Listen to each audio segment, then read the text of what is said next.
വിധത്തിൽ ഇവിടെ 50 കൊല്ലമായിട്ട് പെണ്ണെട്ടികളുണ്ട്, 40 കൊല്ലമായിട്ട് പെണ്ണെട്ടികളുണ്ട്, 30 കൊല്ലമായിട്ട് പെണ്ണെട്ടികളുണ്ട്. നിങ്ങൾ എത്ര കൊല്ലമായി പെണ്ണെട്ടി? 25 8 കൊല്ലമായിട്ട്. നിങ്ങൾ പുതിയ യാത്ര, നിങ്ങൾ വേഗം പോയിക്കോളെ, കജാന്ന് കാണില്ല. അങ്ങനെ സുബ്ഹാനല്ലാഹ് 40 കൊല്ലം ആയിട്ട് പെണ്ണെട്ടിയ ആളുകൾ. നിങ്ങൾ എത്ര കല്യാണം കഴിച്ചിട്ട്? 40 കൊല്ലമായില്ലേ? അയക്കണേ, അതിലേറായില്ലേ? അയക്കണേ. ജീവിതത്തിൽ നിങ്ങൾ പെണ്ണുങ്ങളോട് പൊരുത്തപ്പെടിച്ചിട്ടുണ്ടെങ്കിലും ഒരൊറ്റ കൂടി പൊരുത്തൽ.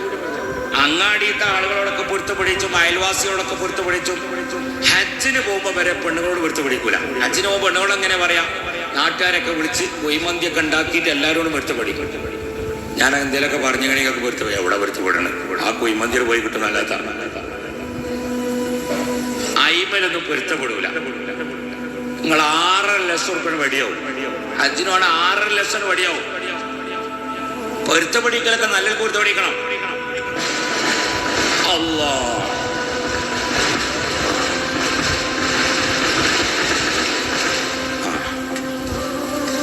അപ്പൊ പൊരുത്തപ്പെടിക്കണ്ട. അപ്പൊ ഹജ്ജിന് പോകുമ്പോ നമ്മളെങ്ങനെ പൊരുത്തപ്പെടിക്കുക?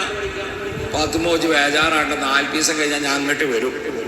പഞ്ചസാരയും മുളകും മല്ലിയൊക്കെ അവിടെ റെഡിയാക്കി വെച്ചു 4 പീസത്തിന്.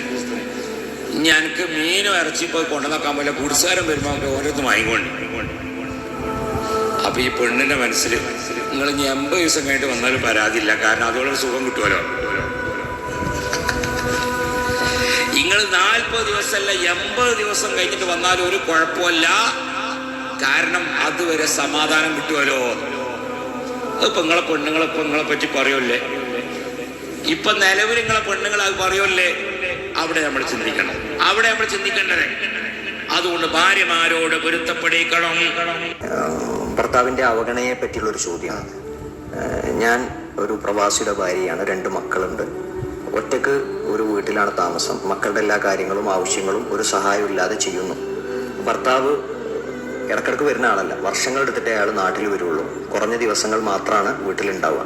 ആ വീട്ടിൽ വരുന്ന ദിവസങ്ങൾ വലിയ സന്തോഷത്തിലാണ്, വിരുന്നുകാലമാണ്, നല്ല സ്നേഹമാണ്, സന്തോഷമാണ്. എന്നാൽ ഗൾഫിലേക്ക് മടങ്ങിപ്പോയാൽ അവഗണനയും ദേഷ്യവും മാത്രമാണ്. അത് എനിക്ക് സഹിക്കാവുന്നതിലും അപ്പുറമാണ്.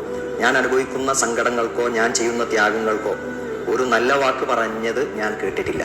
ഇങ്ങനെ ജീവിക്കുന്നതിൽ ഒരർത്ഥമില്ലാത്തതുപോലെ. എൻ്റെ നാട്ടിൽ വർഷത്തിൽ ലീവിന് വരാത്ത ഒരു പ്രവാസി പോലുമില്ല.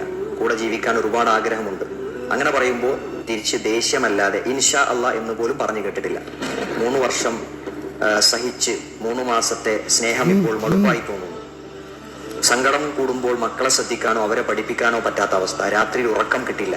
എന്നെ ആരെങ്കിലും ഒന്ന് സ്നേഹിക്കാനോ പരിഗണിക്കാനോ ഉണ്ടായിരുന്നെങ്കിൽ എന്ന് ഒരുപാട് ആഗ്രഹിക്കുന്നു. ഒറ്റയ്ക്ക് ജീവിക്കുന്നത് കൊണ്ട് മക്കൾ സ്കൂളിൽ പോയാൽ ഞാൻ ഒറ്റക്കാണ്. സ്കൂൾ കഴിഞ്ഞ് മദ്രസ, പുറത്ത് ആവശ്യം കാര്യങ്ങൾക്കല്ലാതെ ഇറങ്ങാറില്ല. എല്ലാത്തിനോടും ഒരു മടുപ്പ്. ഒരു സമാധാന വാക്കിനായി ആഗ്രഹിക്കുന്നു, മറുപടി പ്രതീക്ഷിക്കുന്നു.